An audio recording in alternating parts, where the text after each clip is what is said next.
Découverte macabre à Petit-Bourg, les corps de 2 personnes ont été retrouvés sans vie. Les premiers éléments sur cette affaire qui interpelle avec Nathalie Dinan et Moïse Dexter.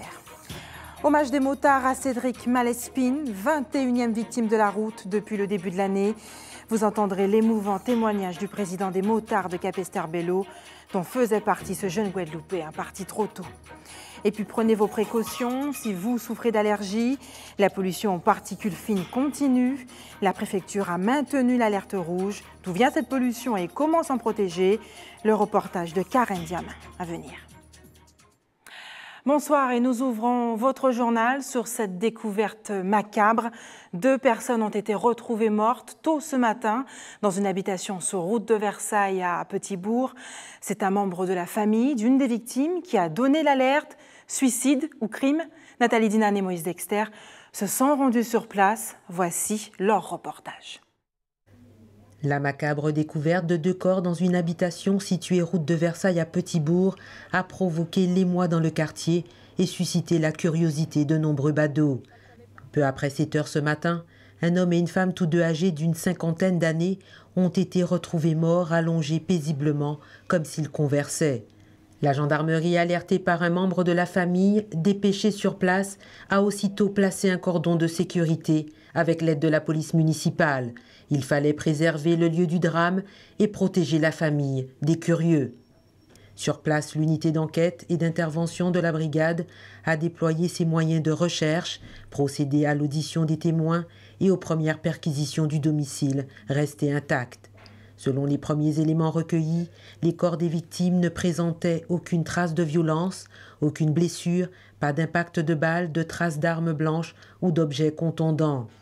Cependant, du sang sur le corps de la femme suscite de nombreuses interrogations, de même que la clé de la porte d'entrée restée du côté extérieur. L'habitation a été placée sous scellé, les véhicules également. Ils ont été emportés pour les besoins de l'enquête. Les corps, eux, ont disparu embarqués chacun dans un fourgon funéraire. Mais les minutes défilent, puis les heures.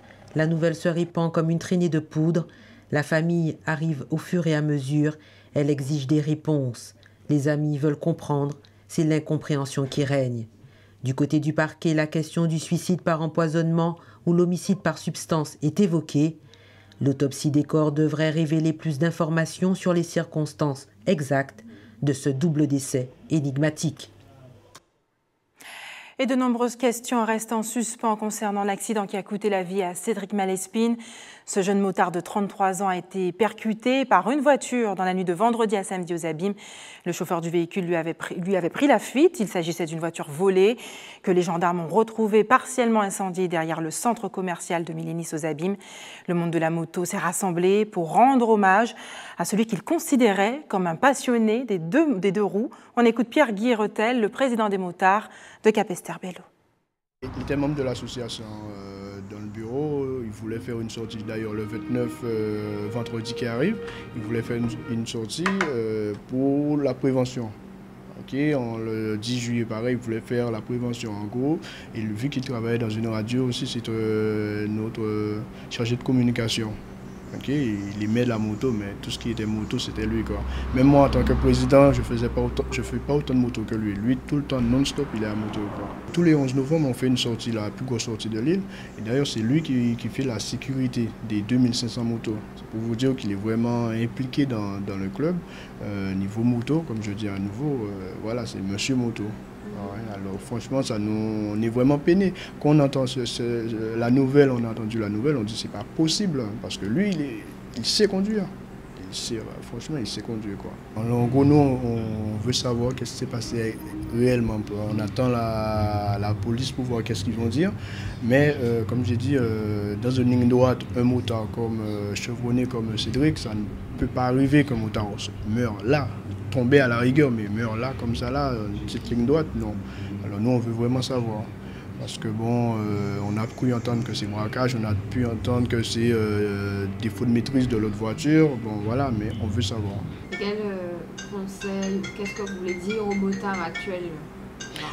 Les motards comme d'hab, équipement avant tout, parce que même si lui, il avait toutes sortes d'équipements, ok, parce qu'il avait casque et tout, mais moteur équipement avant tout, et puis toujours regarder et ne pas trop chercher la petite bête qui veut dire une voiture vous colle à l'arrière ou même à côté, non, essayez d'accélérer pour vous dégager, il ne faut jamais rester derrière à côté d'une voiture, parce qu'il y a tellement de braquages, tellement de trucs malsains de nos jours, alors vaut mieux se préserver, même si on est méchant, on est tout ce qu'on veut, mais vaut mieux se préserver, et s'il y a un braquage, donnez la moto, parce que je pense que notre vie vaut mieux qu'une moto. Ça ne sert à rien de résister. Parce que surtout une moto comme à Cédric, on l'aurait toujours retrouvé. Il y en a 3 en Guadeloupe.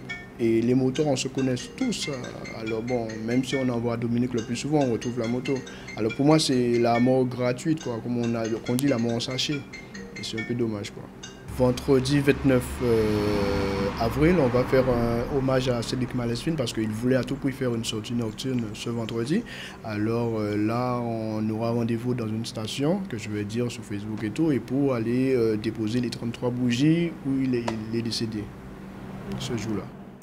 Et dans le cadre d'un enseignement post-universitaire, 2 médecins, dont un chirurgien et spécialiste de l'infirmité physique et à la réadaptation de l'enfant, étaient invités à partager leur savoir au CHU de Pointe-à-Pitre. Dr Percy Tsivarissi, bonsoir. Bonsoir. Merci d'avoir accepté notre invitation. Vous êtes chirurgien orthopédiste au CHU de Pointe-à-Pitre. Vous avez été à l'initiative de ces journées, un grand jour pour les parents, mais également pour les enfants. Bénédicte aujourd'hui a suivi Nayanka, une petite fille née prématurée qui souffre de troubles de la motricité. On regarde son reportage et nous reviendrons vers vous après. Sous le regard attentif de plusieurs médecins, chirurgiens, orthopédiques, pédiatriques, Nayanka se déplace sans son déambulateur. Née prématurée, cette petite fille souffre de troubles de la motricité. Invitée par le docteur Percy Tsivarissi, pendant 2 jours, 2 médecins apportent leur diagnostic croisé, plus complet, une consultation rassurante pour cette maman. C'est toujours enrichissant pour nous de voir aussi qu'il y a d'autres professionnels. Donc j'attends de voir qu'est-ce qu'ils vont décider pour la suite à donner pour les soins de ma fille, quoi, parce que Nayanka, c'est une battante, c'est une courageuse et avec son déambulateur, elle court partout. Donc j'imagine quand elle n'aura plus le déambulateur ce qu'elle va faire. Au vu de la croissance de cette jeune fille, les médecins soumettent à la maman un séjour de 3 mois dans un centre en métropole, car en Guadeloupe, il n'existe pas de structure proposant la rééducation intensive. En Guadeloupe, on peut très bien opérer des enfants tout à fait correctement. On peut aussi les suivre au quotidien grâce aux services de soins, grâce aux CAMS, suivant leur âge. En revanche, ce qui manque vraiment, c'est des centres de rééducation ou des services de rééducation, de soins de suite et de réadaptation qui font de la rééducation intensive. Donc c'est vraiment ça qui serait intéressant de monter et de valoriser ici. Comme cette petite fille, de nombreux enfants ont pu bénéficier de ce diagnostic. Des enfants atteints de paralysie cérébrale, autrement dit des lésions du cerveau qui entraînent des troubles au niveau des commandes musculaires, voire des troubles de la parole. Donc ces problèmes de commande au niveau des muscles occasionnent éventuellement des rétractions, voire même des torsions au niveau des os. C'est pour ça qu'il est important d'une part de bien réaliser tôt des bilans, d'autre part, de proposer, quand c'est possible, de la rééducation intensive et dans ce cadre-là, des injections de toxines, des plâtres, de positionner des attelles, et là, dès le plus jeune âge des enfants. Et ensuite, si besoin, de proposer ce qu'on appelle des interventions multisites, où là, on va agir dans le même temps sur les os et sur les muscles pour essayer de redonner à l'enfant une position plus correcte pour la marche. Des résultats possibles grâce à une collaboration de toutes les personnes qui interviennent auprès de l'enfant, les médecins éducateurs, les chirurgiens, dans les services de soins, dans les centres d'action médico-sociale précoce, avec l'aide bien sûr de la famille. Ça nous permet d'anticiper en fait et de traiter le plus tôt possible maintenant. Une époque, on traitait les enfants quand ils avaient des très grandes déformations et on s'est rendu compte qu'en travaillant en multidisciplinaire, on arrivait maintenant à prévoir ces déformations. Au total, 14 enfants ont été reçus en consultation multidisciplinaire. D'autres rendez-vous sont prévus demain au service de chirurgie pédiatrique. Docteur Tsivarissi, quelles sont les origines de ces troubles de la motricité cérébrale? En fait, ces enfants, ils atteignent de ce qu'on appelle donc la paralysie cérébrale. Donc, ce sont des lésions traumatiques surtout qui peuvent survenir soit avant l'accouchement, pendant l'accouchement ou après l'accouchement. Ça peut être, bon, le plus classique qu'on connaît, par exemple, ce sont les enfants prématurés où il y a un problème au niveau du développement du cerveau ou entraînant des lésions au niveau cérébral et qui entraînent après, à la naissance, des problèmes de développement moteur. Donc, qui va entraîner à ces enfants des problèmes de marche. Ils ne vont pas pouvoir marcher, ils ne vont pas pouvoir se mettre debout. Ils avaient un retard de tout ce qui est développement moteur. Alors, quels soins peut-on apporter aujourd'hui à ces enfants malades? Alors, aujourd'hui, c'est tout d'abord améliorer ce développement moteur. Et comme vous savez, les enfants, ce n'est pas des adultes. Donc, au cours de la croissance, il y a aussi un développement des os. Et du coup, si le muscle ne se suit pas, il y aura de plus en plus de problèmes. Donc, du coup, ce qu'on apporte, c'est d'essayer de faire en sorte que les muscles, l'articulation et les os se développent ensemble pour essayer de garder déjà ce qu'on a sur ces enfants et bien sûr améliorer ce développement moteur. Alors, on l'a vu tout à l'heure dans le reportage, en Guadeloupe, on a besoin de rééducation. Pourtant, il n'existe pas de centre de rééducation intensive. Comment vous expliquez cette situation ? Oui, effectivement, en Guadeloupe, on a des centres médico-sociaux tels que les CAMS qui aident beaucoup ces enfants. On a aussi les CESAD et d'autres centres qui s'occupent de ces enfants handicapés moteurs. Le problème, c'est qu'ici, chez nous, on n'a pas de service de suite et de rééducation qui permettent à ces enfants d'avoir une rééducation intensive. Deuxième chose, ce qu'on n'a pas aussi en Guadeloupe, c'est ce qu'on appelle étude de marche, qui est une étude biomécanique qui va permettre de voir l'ensemble des problèmes de ces enfants et d'agir par des chirurgies, ce qu'on appelle multisites, à un seul coup et éviter donc que ces enfants soient opérés toutes les années scolaires, ce qu'on appelle le syndrome de la rentrée scolaire, donc des enfants qui vont être opérés tous les ans, alors qu'avec cette analyse de mouvement, avec cette analyse biomécanique, on va pouvoir faire des chirurgies multisites en même temps, et bien sûr, derrière, tout de suite, des centres de rééducation qui vont s'occuper avec des rééducations intensives. Est-ce que ça peut se voir à la grossesse, justement, que cet enfant souffre de ce genre de troubles ? Non, malheureusement, on ne peut pas voir avec l'échographie, mais par contre, on peut quand même, s'il y a un problème avant l'accouchement, tel que l'infection par exemple, on va pouvoir en fait prédire qu'il y aura peut-être des problèmes de paralysie cérébrale. Il y a aussi d'autres facteurs favorisants tels que les grossesses multiples. Et bien sûr, au cours de l'accouchement, s'il y a un problème pendant l'accouchement, si l'enfant a un problème de réanimation ou autre pendant l'accouchement, oui, on peut avoir des lésions et bien sûr des paralysés cérébraux. Est-ce qu'il y a également des causes génétiques? Est-ce qu'on pourrait être prédisposé finalement? Non, il n'y a pas de vraies causes génétiques. Après, il y a d'autres maladies qui peuvent, sur le plan génétique, qui peuvent entraîner le même trouble de développement moteur ou autre trouble, mais dans ces lésions de paralysés cérébraux non progressifs, non, il n'y a pas de prédilection génétique. Et le rôle d'un virus comme l'herpès, par exemple? Peut-être un facteur? C'est dans une autre pathologie. Mais oui, comme c'est une infection, ça peut être un facteur qui entraîne une lésion au niveau du cerveau. Et ces lésions au niveau du cerveau vont entraîner des problèmes moteurs. Oui, l'infection, oui. Vous avez parlé des équipements tout à l'heure, mais est-ce que nous avons suffisamment de spécialistes au CHU de Pointe-à-Pitre?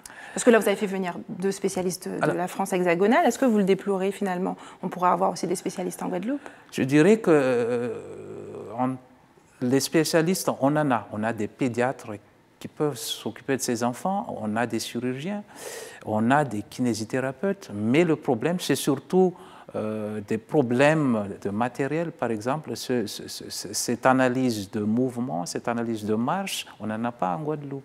Ce centre, on n'en a pas en Guadeloupe, donc même s'il y a des spécialistes, ils ne peuvent pas faire grand-chose sans ces centres, sans ces matériels qui permettent de faire des analyses un peu plus poussées à ces enfants. Donc du coup, les collègues qu'on a fait venir, on a de partage d'expérience, mais en même temps de collaboration, parce que beaucoup d'enfants qui est en Guadeloupe, on l'envoie aux métropoles pour justement bénéficier l'avantage de ces centres de rééducation intensive. Et qu'attendez-vous de cette collaboration avec ces autres médecins? Bien sûr, la partage d'expérience, mais aussi que cette collaboration continue, parce qu'en même temps, si on a ces centres, il nous faut quand même ces collègues qui ont déjà plus d'expérience sur l'utilisation de matériel, sur le fonctionnement de ces centres, pour qu'on puisse avancer pour ces enfants qui sont atteints de paralysie cérébrale. Docteur Tiaviri, merci d'avoir accepté de répondre à nos questions. Restez avec nous. Vous savez, la semaine européenne de la vaccination a commencé en Guadeloupe, considérée comme l'un des plus grands progrès de l'histoire de la médecine. Néanmoins, 15 à 20% des Français refusent de se faire vacciner, selon l'Observatoire sociétal du médicament. Qu'en est-il chez nous? Vos réponses recueillies par Linda Kayarsi et Karen Diama. Oui, je suis à jour. En fait, comment est-ce que vous gérez ça? Vous suivez ça sur votre carnet de vaccination? Sur mon carnet de vaccination. Oui, je suis mon parcours de soins de manière correcte. Donc régulièrement, chaque année, je fais le point avec mon médecin traitant, ce qui me permet de voir effectivement qu'il y a quelque chose à faire. Très prochainement aussi, il y a quelque chose qui n'a pas été fait. Donc je rectifie le tir. Je vais vérifier là en ce moment. Vous allez vérifier? Oui. C'est important pour vous d'être à jour au niveau des vaccins? Oui, c'est important. Moi, je suis à jour. Moi, personnellement, je suis à jour. Alors, comment vous faites pour savoir ça? Vous en parlez à votre médecin traitant? Vous avez un carnet de vaccination? J'ai un carnet de vaccination, je le suis jusqu'au bout. On a un seul corps, il faut pour la santé de votre corps. On a un seul corps. Il faut toujours essayer de prendre votre santé. Bah en fait, oui, c'est important, oui et non, mais bon, que j'ai pas eu à me faire vacciner, donc pour moi, c'était pas important, quoi. Bah oui, j'ai un peu l'obligation parce que je travaille avec des enfants. Et en animation, on se doit d'être, pour avoir une attestation médicale, on se doit d'être à jour dans nos vaccinations. Voilà. Certaines affections se développent silencieusement pendant des années. C'est le cas de l'hypertension artérielle. Elle concerne 70% des Guadeloupéens de plus de 60 ans. Une maladie qui peut tuer. Comment la prévenir? On regarde le reportage d'Isabelle Hameau. Lucette a 57 ans et fait de l'hypertension. Elle se rend ici à l'école du cœur pour être conseillée par l'infirmière sur le suivi de son traitement. Une forme d'éducation thérapeutique. L'école du cœur est formée de médecins, de paramédicaux, d'infirmières, psychologues, diététiciens qui éduquent le patient, qui expliquent au patient comment vivre avec une maladie chronique, comment bouger, comment manger, comment prendre son traitement, faire de l'activité physique. Et surtout, ça permet au patient, grâce à une technique qu'on appelle l'éducation thérapeutique, au patient d'être acteur de sa maladie. Ne pas juste dire le médecin m'a dit de faire ça, mais ils sont informés, ils savent mieux adhérer au traitement, se prendre en charge, reconnaître les signes de décompensation. C'est très important. Donc, au niveau de l'hôpital de Basse-Terre, dans mon service, on a donc l'école du cœur, mais il y a aussi, par le biais du réseau HTA Guad, l'éducation thérapeutique des patients hypertendus pour les patients qui sont en ambulatoire. En Guadeloupe, un quart de la population est hypertendue. Un adulte sur 5 prend un traitement, soit 52 000 adultes. 70% d'entre eux ont plus de 60 ans. On n'a pas vraiment la cause de l'hypertension.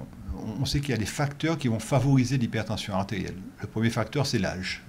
Voilà, c'est plus on prend de l'âge, plus les artères ont tendance un peu à se rigidifier et on va développer l'hypertension. On a beaucoup plus d'hypertendus âgés que d'hypertendus jeunes. Ça, c'est une première cause.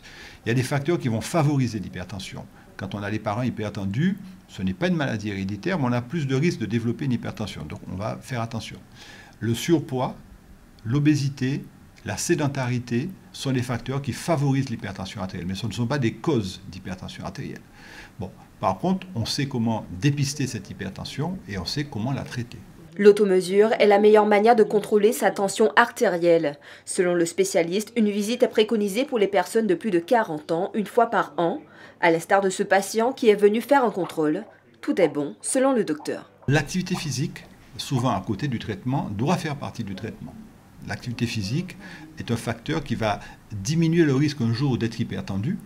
Et lorsque l'hypertension est installée, elle va favoriser la prise en charge. Donc il faut impérativement que l'activité physique fasse partie du traitement de l'hypertension artérielle. Comme on dit, bouger, c'est médicament non. Voilà. Et il faut la faire de manière raisonnable. On ne demande pas faire du sport, on demande aux patients de faire de l'activité physique, de penser à bouger en permanence. Prendre l'escalier au lieu de prendre l'ascenseur, c'est de l'activité physique. Faire du jardinage, laver sa voiture, garer la voiture un peu plus loin et ne pas vouloir la garer juste à côté, tout ça c'est de l'activité physique. Et on préfère, nous, les mouvements qui sont des mouvements en parfaite aisance cardio-respiratoire, ce qu'on appelle les sports, des activités physiques d'endurance. Le sel, le gras, la cigarette, voire le café ne sont pas compatibles avec l'hypertension. L'hypertension, une maladie trop souvent mise à l'écart, mais ô combien meurtrière. Il fait partie de ces métiers de l'ombre pourtant indispensables au secteur de la publicité ou même encore du journalisme.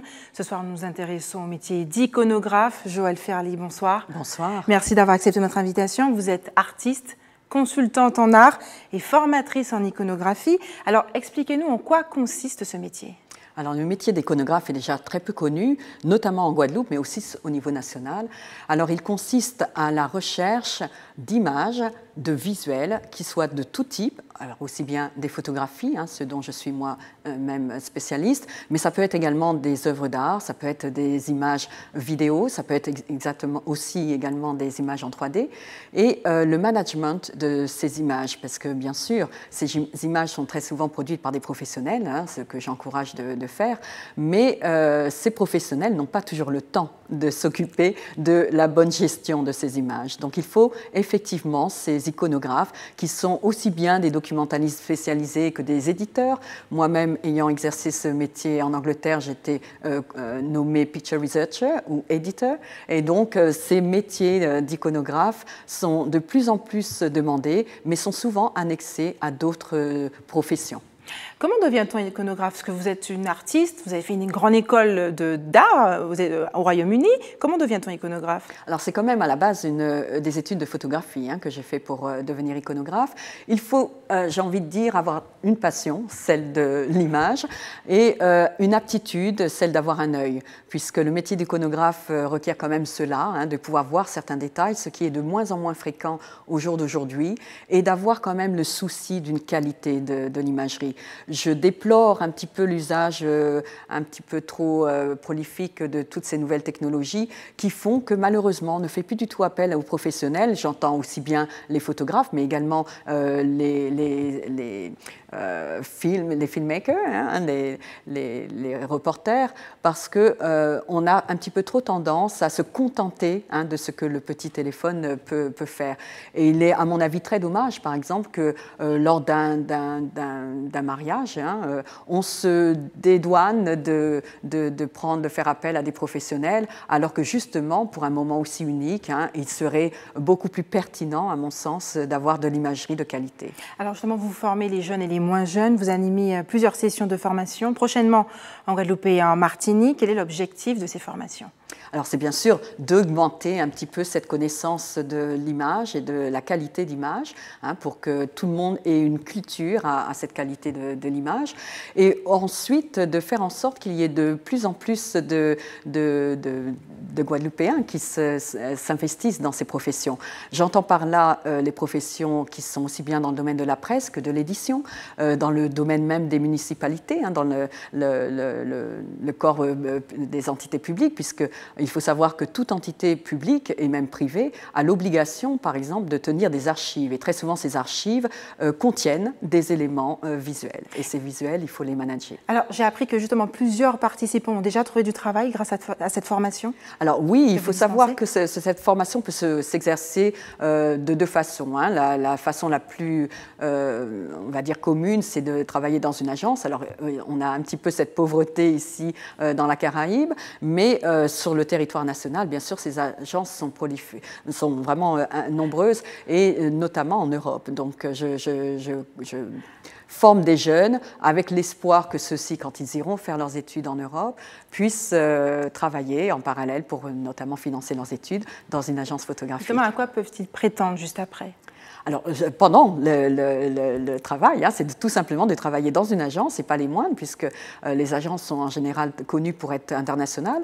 Donc, à partir du moment où ils ont un pied dans une agence, tout comme j'ai pu le faire, ils peuvent tout simplement faire valoir un transfert et travailler à l'étranger, que ce soit en Australie, en Angleterre, comme j'ai pu le faire, ou aux États-Unis. Et c'est, à mon avis, une façon assez intéressante de voyager, de découvrir le monde, en faisant un métier qui est plutôt passionnant, puisqu'on a lié à l'image, et qui, on peut le dire aussi, n'est pas du tout contraignant. Alors, les professionnels qui exercent un métier artistique sont presque 2 fois plus nombreux aujourd'hui que dans les débuts des années 90. Ils ont doublé en 20 ans, selon l'INSEE. Quelle est la situation en Guadeloupe ? Cette situation un peu suit la courte que vous décrivez, puisque je me souviens très bien, à l'époque où j'étais à Bainbridge dans la section art plastique, on nous traitait de fumistes, ni plus ni moins. Donc nous étions ces artistes, futurs artistes, qui n'avaient pas vraiment leur place dans la société, à part quelques grandes figures, comme celle de Rouvelas, que je salue au passage. Mais aujourd'hui, heureusement, depuis les Chadru, depuis les Thierry Allais, depuis tous ces autres collègues qui sont les miens, je pense qu'aujourd'hui, on arrive à transmettre, notamment par des initiatives extrêmement intéressantes, comme celle de Vie en Art, qui est en ce moment au Memorial Act, à transmettre à ces jeunes, à cette jeune génération, l'importance un petit peu d'avoir ces expressions artistiques. Donc pour moi, c'est la réalisation concrète d'une population qui commence enfin à parler d'elle-même. Je crois que vous nourrissez un rêve aussi, Joël Ferly, c'est celui de créer une agence en Guadeloupe avec ces jeunes, justement. Alors effectivement, la formation n'est pas juste une formation que je lance comme ça de manière irresponsable. L'idée serait effectivement qu'il y ait en Guadeloupe une agence de données numériques qui puisse réunir aussi bien des fichiers visuels que des fichiers, pourquoi pas sonores, et servir des industries comme l'entreprise du film, par exemple, puisqu'elle a tendance à se développer énormément en Guadeloupe. Et je crois qu'il y a vraiment de la place pour tous ces acteurs de l'imagerie, et de la place, du coup, pour tous ces accompagnateurs que sont les iconographes. Alors, ces stages auront lieu bientôt en Guadeloupe et en Martinique ? Tout à fait. Est-ce que vous nous en parlez un petit peu? Oui, alors la prochaine session est en Guadeloupe, les 2 derniers jours du mois de mai, le 30 et le 31 mai à la Cité des Métiers. Et la prochaine session, et la session d'après sera en Martinique au mois de septembre. Donc pour toute information, tout simplement me contacter. Merci Joël Ferly d'avoir accepté de répondre à nos questions ce soir. Il s'agit d'une exclusivité à TV Guadeloupe. Un agent de la Caisse des écoles de la commune de Morne-à-l'Eau aurait détourné la coquette somme de 70 000 €. L'information a été révélée aujourd'hui par le maire de la commune, Philipson Francfort. Une confidence accordée à Heidi Planté. Pour question directe, on écoute un court extrait. Bien, écoutez, je n'ai appris cette affaire que vendredi. Alors évidemment, immédiatement, je me suis saisi de cette affaire. J'ai rencontré Madame la comptable et immédiatement, j'ai mis à pied cette personne. Mais pour le moment, ce n'est qu'un début de cette affaire. Oui. Donc vous comprenez que je n'ai pas beaucoup d'informations à vous donner sur cela, mais ce que j'ai fait, mesure conservatoire, j'ai arrêté la personne et je lui ai demandé de ne pas pénétrer à l'intérieur de cet établissement. Maintenant, le préjudice détournement serait de 70 000 €, vous confirmez? Beaucoup de choses se disent, mais dans ces affaires-là, il faut attendre, il faut être patient. Nous avons connu cela déjà, donc je ne veux pas faire d'erreur. La première des choses, c'était de mettre cette personne, faire une mise à pied et lui donner la possibilité de se défendre pendant 4 mois. C'est ça. Ensuite, nous allons mettre en place une procédure de conseil de discipline. C'est un fonctionnaire. Eh bien, après, il sera certainement défendu par les syndicats et à ce moment-là, on saura un peu plus. Et vous pourrez suivre l'intégralité de cette interview accordée à Heidi Planté pour question directe après la tranche d'information. Restez avec nous dans un instant. Les conseils à suivre durant cette période de pollution avec Karen Diama et puis nous aurons Guyane où les habitants de Maya sont victimes d'inondations depuis plusieurs jours. La qualité de l'air est mauvaise. Pour le 3e jour consécutif, le niveau d'alerte aux particules fines a été déclenché par la préfecture. L'alerte rouge sera maintenue jusqu'à dimanche. 10 fois plus petite que l'épaisseur d'un cheveu. Les particules fines peuvent entraîner des maladies graves. Les explications et les conseils à suivre durant cette période de pollution avec Karen Diama. Depuis samedi, la qualité de l'air s'est nettement dégradée et pour cause, elle est impactée par des poussières désertiques en provenance d'Afrique. Un épisode de pollution périodique. L'année dernière, ça avait commencé depuis le mois de mars, si je ne me trompe pas.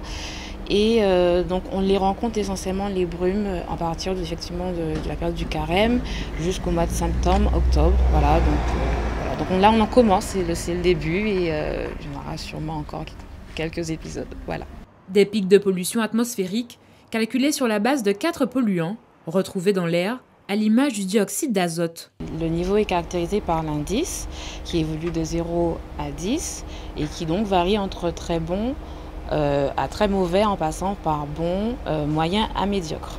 On calcule l'indice Atmo qui est représentatif de la qualité globale de l'air. On le calcule à partir des concentrations du dioxyde d'azote, du dioxyde de soufre et de l'ozone. Et il faut savoir qu'en Guadeloupe, on est essentiellement impacté par des particules. Donc depuis samedi, effectivement, on a un indice de 10. Un indice maximal qui présente un risque pour les personnes dites fragiles ou vulnérables. Depuis ce matin, déjà, ça a commencé. Ils sont arrivés au cabinet en disant qu'ils ont du mal à respirer, etc. Donc c'est assez rapide. Dès qu'on parle du pic de pollution, les patients sont déjà présents au cabinet ou appellent. Les personnes vulnérables, ça va surtout être les personnes qui ont des problèmes respiratoires, soit les problèmes d'asthme, soit les bronchites chroniques ou les fumeurs qui ont des bronchopneumopathies obstructives. D'autres personnes, ceux qui font des rhinites et des conjonctivites, il n'y a pas que les bronches, il y a aussi les conjonctivites, et souvent ça commence un peu comme ça. Ils ont les yeux rouges, qui grattent, qui démangent. Et ils éternuent, leur rhinite revient, ils éternuent, ils ont le nez qui coule, etc. Parfois des troubles de la voix. Des troubles qu'il est possible de réduire en suivant quelques recommandations pratiques. Il ne faut pas faire de sport, il faut essayer de rester au calme à la maison, pas faire de longues marches, pas trop sortir. Et prendre son traitement, reprendre son traitement si on l'avait arrêté, ou le renforcer pour les asthmatiques qui doublent un petit peu leur dose de traitement inhalé. Ils font de la ventoline 3 ou 4 fois dans la journée, le temps que tout s'améliore. Et surtout, pas de panique. Alors quand il y a vraiment des crises, il faut qu'ils contactent leur médecin. En attendant, les brumes de poussière désertique continuent de dégrader fortement la qualité de l'air. Ainsi, le niveau d'alerte rouge est maintenu pour demain. Et les étudiants de Guyane criaient au ras-le-bol et ils ont débrayé 1 heure ce matin pour protester contre les agressions dont ils sont régulièrement victimes sur le campus. Ils ont été reçus par la direction de l'université qui annonce l'installation de caméras de surveillance. Xavier-Paul Lepeletier, d'ATV Guyane. Ils sont arrivés face à moi, il y en a un qui est descendu de l'engin qui a tenu mon portable.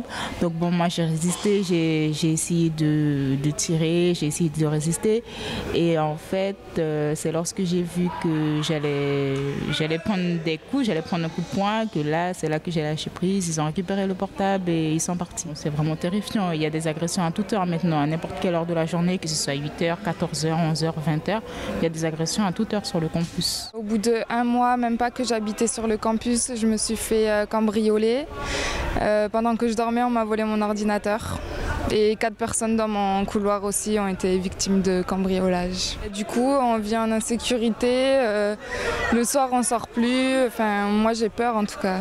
Ces témoignages glaçants, ce sont ceux d'une réalité ordinaire qui gangrène le jeune campus de Troubiran et ses résidences, des sites en proie à l'insécurité. Ce matin, étudiants et personnel s'y retrouvent pour chercher des solutions plutôt évidentes pour les victimes. Déjà qu'il y ait des patrouilles, ce serait bien, au moins, je sais pas, moi, toutes les 2 heures, vu que c'est à n'importe quelle heure de la journée maintenant.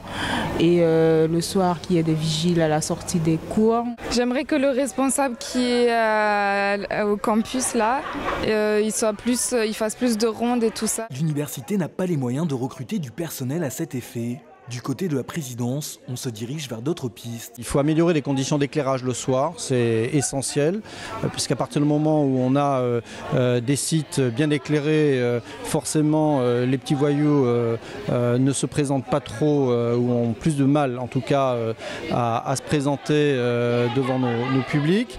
Et puis assorti également de mise en place de vidéosurveillance, ce qui permet de repérer de façon très claire et très nette ceux qui seraient enclins éventuellement à engendrer des problèmes de sécurité sur notre campus. Ça ne réglera pas le problème dans le fond, parce qu'on met des caméras, mais après les solutions qu'ils vont trouver, ce sera quoi?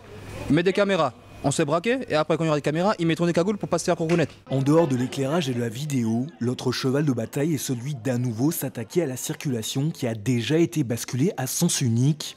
Pas de quoi réjouir riverains et usagers. Et aucun bus ne circulait ce matin sur les routes de la communauté d'agglomération du centre de la Martinique. Et pour cause, les salariés de la compagnie foyalaise de transport urbain ont exercé leur droit de retrait.